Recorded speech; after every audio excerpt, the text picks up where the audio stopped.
Oups.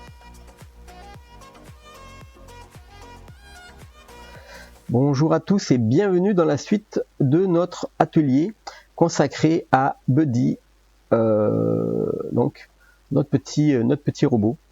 Et déjà, je tenais à remercier toutes les personnes qui like, hein, qui commentent, et les personnes qui partagent mes tutoriaux et mes suites d'ateliers, et dont certaines sont assez intéressantes.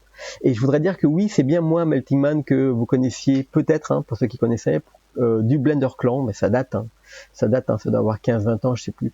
Et donc oui, c'est bien moi, Melting Man, et donc qui faisait déjà les tutos à l'époque, la baleine, le verre d'eau, etc. Donc voilà. N'hésitez pas, par contre, ceux qui sont pas abonnés, donc abonnez-vous et cliquez sur la petite cloche pour rester connecté. Alors, on va continuer ici sur la modélisation de notre petit Buddy. Je vais cacher ça pour l'instant avec H. Et je voudrais dire un mot ici sur cette partie-là, la partie arrière, parce que certains ont remarqué que lorsqu'il bougeait un vertex, comme ici, eh bien ça influence en fait le bevel, parce que le bevel il est contraint en fait, s'il y a des il est contraint déjà apparemment à un angle maximal, et ensuite il est contraint à des vertex qui viennent, par exemple ici avec S, ça vient bloquer en fait le bevel. Donc oui, alors c'est vraiment un outil très intéressant qui vient d'arriver sur Blender 2.9, et donc vous avez ici donc la possibilité donc de changer la longueur du bevel, vous avez l'offset, etc. Et c'est vraiment super, un super outil. Donc là je mets au maximum, hop, et on va continuer donc nous sur le visage. Alors première chose, on va prendre la partie qui est là. Donc je prends la sélection par face et je fais Alt clic, par face, hein, j'ai dit Alt ici clic, et je fais Alt Shift clic pour ajouter cette partie là. Je vais activer mon Screencast et hop, et ben voilà,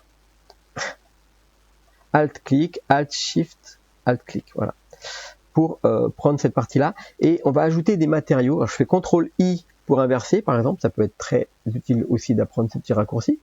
Et donc maintenant, je vais ajouter des matériaux. Donc on va ajouter 3 matériaux à la base ici, pour pouvoir, au fur et à mesure qu'on construit, on assigne tout de suite un matériel.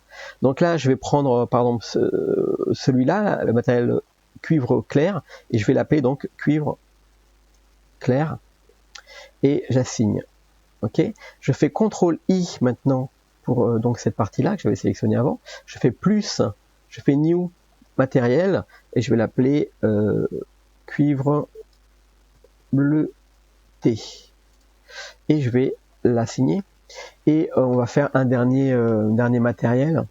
Je fais plus, que je vais appeler ici cuivre clair. Oh, mais là j'ai déjà, mais c'est plus clair encore, cuivre. Bon, alors du coup je vais l'appeler cuivre foncé, comme ça l'autre, ce sera l'autre qui sera plus clair, mais cuivre foncé ici, et on va l'assigner à l'intérieur ici, puisque c'est plus foncé déjà. Cette partie là, on va faire assigner. Donc j'ai cliqué sur ce point, j'ai fait CTRL plus, voilà, et quand j'ai dépassé, je fais CTRL moins, d'accord, et là je vais l'assigner. Voilà. Là ici, au niveau de la couleur, on peut déjà mettre par exemple du noir. Et tout en bas ici, tout en bas, vous avez tout en bas, c'est marqué Viewport Display. On peut mettre ici du noir pour cette couleur-là. On peut aller tout en haut dans cuivre bleuté. Et bien on peut aller tout en bas. À Viewport Display, on peut mettre un petit bleu comme ça. Voilà. Et le cuivre clair, on peut aller tout en bas, pareil, et on va mettre un jaune un peu clair comme ça. Comme ça, en fait, on a déjà des couleurs, même en mode solide, et c'est plus sympa à regarder. Alors ça va nous permettre, quand on va commencer à modéliser, en fait, ça va nous permettre de détacher les éléments et de tout de suite leur assigner une texture au fur et à mesure. Donc là, ici, on est à cet endroit-là. Je vais faire des opérations, on peut faire autrement, mais je vais faire des opérations pour qu'en même temps, vous appreniez certaines astuces, on va dire. Donc là, je vais faire une sélection du bord ici des yeux, au lieu de créer un cercle de face, et je vais faire Shift D, pour, vous voyez, ça duplique ce que je viens de séparer, et je vais faire P pour séparer cette sélection dans un nouvel objet. Maintenant, je sors ici, je passe en mode objet, et j'ai donc mon objet ici, et quand je clique ici tout près des yeux, eh bien, j'ai un circle qui est un nouvel objet ici.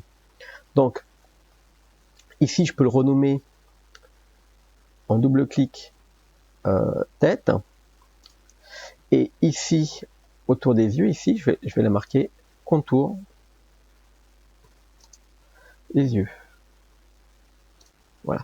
Et là, je vais éditer donc en vue de face le contour des yeux.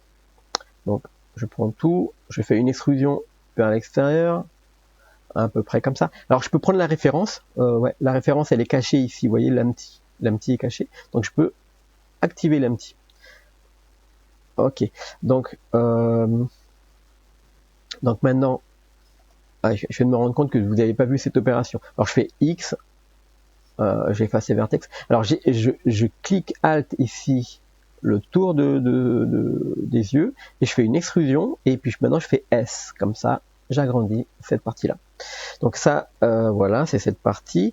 Si je passe en mode ici, fil de fer ou même transparent comme ça, ah non, ça passe pas bien. Voilà, fil de fer, on voit à travers et on voit. Alors déjà, je peux aller plus grand. Alors je vais aller jusqu'à ici. Alors ça, c'est intéressant. On voit ici, vous voyez des espèces de traits ici là, avec deux matières. Donc on a la première matière qui est une sorte de le jaune. Donc par exemple ici, moi je peux mettre ici tout de suite cuivre clair et j'assigne, d'accord. Et maintenant, le cuivre foncé là, je n'en aurai peut-être pas besoin, mais c'est pas grave. Là maintenant, ce que je vais faire, je vais faire les traits qui sont ici, à peu près aux mêmes emplacements. Et pour ça, je vais faire une découpe ici, CTRL R. Hop. Ici par exemple la moitié, ici CTRL R. La moitié pour faire cela, et ici CTRL R, cette moitié-là, et ici CTRL R pour faire cette moitié-là. Donc là, à partir de maintenant, si je sélectionne cette face, puis cette face, puis cette face, et celle-ci, voilà, et je fais une extrusion vers l'intérieur, ou je fais l'inverse, je fais CTRL I, donc je fais une extrusion de tout le reste vers l'intérieur avec I, hop, et je bouge un tout petit peu ma souris, comme ça. Et bien, en fait, j'ai donc créé deux parties, et là, je vais faire une extrusion vers le fond. Alors, je fais E maintenant, et je bouge un tout petit peu vers le fond, comme ça. Donc, c'est bien de se tourner un peu comme ça pour voir l'épaisseur. Et maintenant, on se remet en mode solide, et je fais en mode objet, et je vais faire G dans le sens des Y pour sortir cette partie. Alors, mode édition, G, Y, ici je sors, voilà, je rentre en mode édition. Alors, toute cette partie à l'intérieur est sélectionnée. Ce que je vais faire, je vais prendre le cuir bleuté ici, je vais faire assigner. Voilà, vous venez de voir en application ce que je venais de dire tout à l'heure, c'est-à-dire que ça vous permet de gagner du temps, on va pas devoir revenir pour sélectionner cette partie-là, on a juste à cliquer dessus et sélectionner. Bon, alors maintenant, je vais voir ce que ça donne de mettre ici un modificateur. Alors le bevel sur l'œil, sur cette partie de l'œil, voilà, l'enlever, hein. Et je vais voir ici avec un modifieur qui s'appelle subdivision de surface. Voilà, alors ça me donne un truc super sympa, comme ça. Voilà. Et je vais prendre la face, les arêtes extérieures ici avec Alt-clic. Comme c'est un peu mélangé, je vais cacher le visage ici avec H. Donc je vais sélectionner cette partie-là avec, je rentre en mode édition et je vais faire Alt-clic. Ah ben là, vous voyez par exemple, je viens de trouver qu'il y avait une autre manière de faire que j'aurais dû prendre tout à l'heure, et j'aurais déjà dû faire la partie. Ah, peut-être pas. Non, c'est bon. Alors si je fais une extrusion en Y, non, ça va. Ok. L'extrusion en Y, ok. non, ça va. Mais bon, c'est pas très joli, ça, vous voyez. Ça aurait pu être plus beau. Alors, je vais faire CTRL R ici, quand même. On va faire ça. Voilà. Donc ça, c'est déjà plus joli. C'est-à-dire que vous faites CTRL R et on peut couper. Donc à l'intérieur, on peut couper dans la loupe ici. Et on va affiner un petit peu. Alors ce côté-là, il passe bien comme ça. Voilà. Et je vais faire une petite extrusion ici de tout l'ensemble avec en mode sélection par arrête. Et je vais faire là l'extrusion du contour ici de mon œil. E, S, vous voyez. Et puis je fais G, pas F, non, CTRL Z. Je fais G dans les Y. Voilà. Donc là, je viens de terminer. Shade Smooth, il passe bien. Je fais un Alt H pour faire revenir les objets masqués, où je clique ici, donc sur la tête ici qui était cachée. Ok. Et voilà. Alors ça nous permet déjà de voir. On va regarder rapidement cette partie-là. Ok. Et on peut par exemple commencer à faire cette partie-là, le socle ici. Alors je vais me mettre ici, au niveau du visage, le curseur est placé au même endroit. Je fais Shift A, je mets un plane. Je me mets en mode édition ici comme ça. Et je vais faire une rotation dans les Z, dans les X, comme ça. Et je fais 90 degrés. Bam. Donc là je fais S pour réduire. Voilà, de la taille du truc là. Hop. Et je vais faire un miroir. Parce que c'est quand même pareil d'un côté comme de l'autre. Donc ici vous avez plusieurs moyens de faire un miroir. Soit vous allez directement ici, dans votre outil miroir. Et ensuite vous pouvez couper. Ou alors vous pouvez déplacer et supprimer certaines parties. Mais moi j'ai installé l'add-on qui est contenu dans Blender et qui vous permet de faire un miroir un petit peu à la volée comme ça. Alors je vais vous montrer où est-ce qu'on trouve cet add-on. Vous allez dans les add-ons ici dans préférences et vous allez dans les add-ons et vous cliquez ici sur la recherche des add-ons et vous cherchez Edit. Et là vous allez trouver Mesh. Ah, c'est pas Edit Tool, mais si c'est ça. Bon, vous tapez Mirror. Vous tapez Mirror et vous d'activer Auto Mirror ici. Voilà. Donc Auto Mirror activé. On va refermer cette fenêtre. Alors pour refermer cette fenêtre, clic droit sur les deux et Join Area. Alors maintenant je fais Auto Mirror, pam, et comme ça il m'a fait mon super miroir. Je fais CTRL R pour faire des découpes dans ce sens-là. Alors je pourrais déjà regarder le nombre de coupes qu'il me faut pour faire les petites choses là, ou pas. Parce que on peut aussi faire d'abord le bord,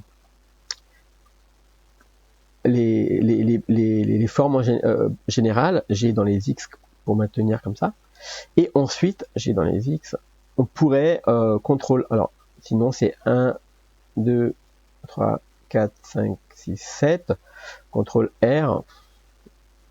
Alors en bas on a le nombre de loops, je sais pas, il est écrit quelque part normalement le nombre de loops. Sinon voilà. Et on peut faire comme ça aussi.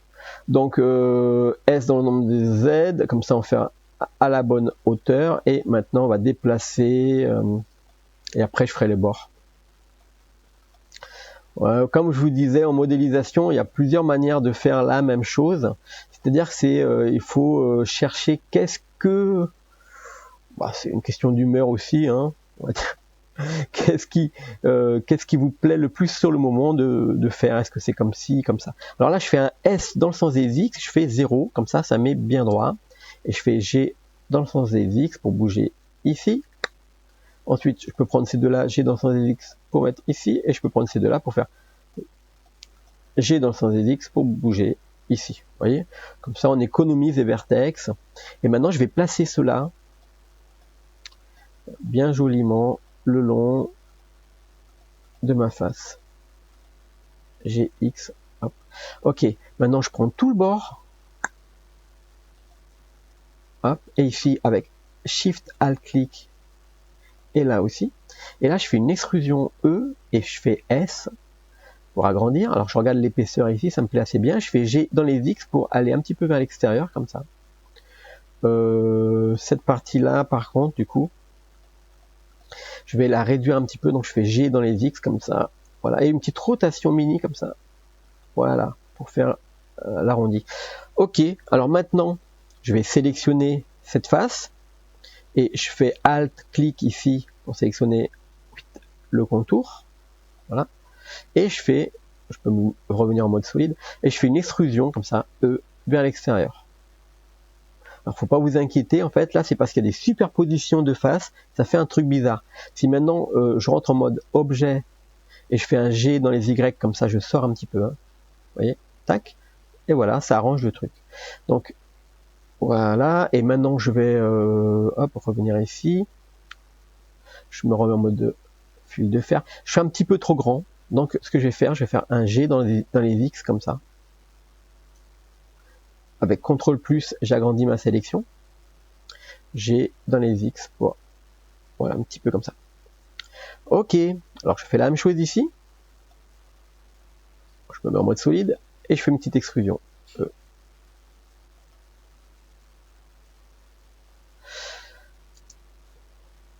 On sélectionne toute cette partie-là. CTRL+, et on va lui appliquer ici une matière cuivre clair et je fais assigner. Je fais CTRL-I pour inverser et je lui assigne une matière, hop, plus, je lui assigne une nouvelle matière ici, cuivre bleuté, assigné. Et voilà, c'est tout pour cet atelier. Alors j'espère que ça vous a intéressé de voir un petit peu comment on organise aussi les matières pour aller plus vite ensuite en modélisant, pour pas perdre de temps. Et voilà, partagez, likez, abonnez-vous et je vous souhaite un bon blend. Ciao!